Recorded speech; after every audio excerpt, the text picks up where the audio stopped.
What are some of the biggest mistakes that you see people and companies and brands making, regarding a beautiful business? Like what's holding people back typically the most from having that?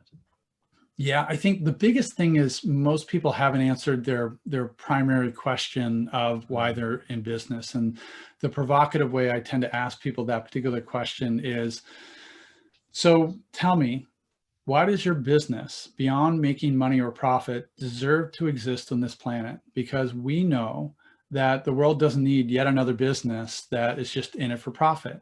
So tell me, why is it that it deserves to exist? And so it really, that question is very subjective to the leader or the owner of that business or the founder of that business. But the answer to that question creates a point of differentiation or position out in the marketplace.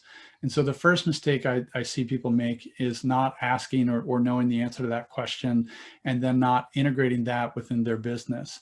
And then the second thing I see a lot of people making a mistake out there, and it's tangential to this purpose idea, is really the position of expertise.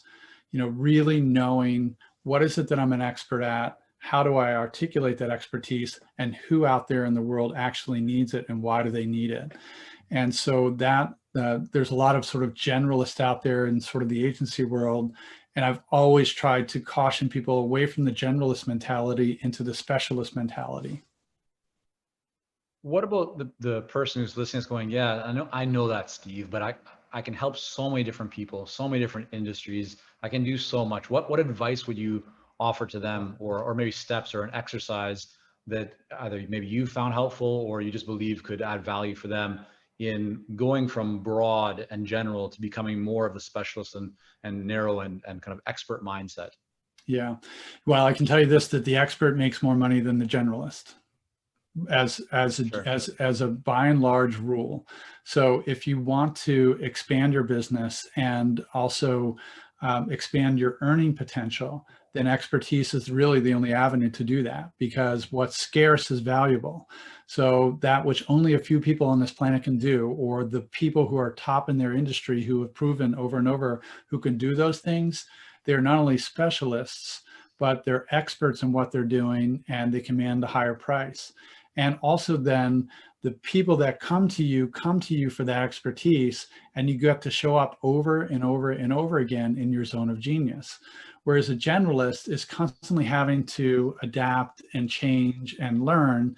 And not that we shouldn't be doing that as human beings, but if every client is you having to learn about how to work with that client again, then I think it's fair to ask yourself the question, are you really serving them in the best way possible? Mhm. And it's that realm of expertise where people can actually serve it at a greater capacity. Yeah, it's you mentioned Japan before, and listeners might know I've spent several years in Japan running a business there. And what comes to mind for me when we talk about expertise is always like the Japanese swordsmith, right? Who's making the samurai sword. And if you were going into battle, you wouldn't just go to like a typical blacksmith who makes carriage wheels or rakes or things like that. You're going to go to the samurai sword master who just does the same thing over and over and over again. Now, to some that might sound like a little mundane and repetitive, but if you truly want the best, if you're seeking out expertise, right, then you're not going to go again to that person who just pounds any kind of metal. Like, you're going to go to the one that does the best at that specific area. So I think it's really great advice that you're providing, and I know it's a big challenge for a lot of people. So helpful to get that perspective from you as well. Steve, I want to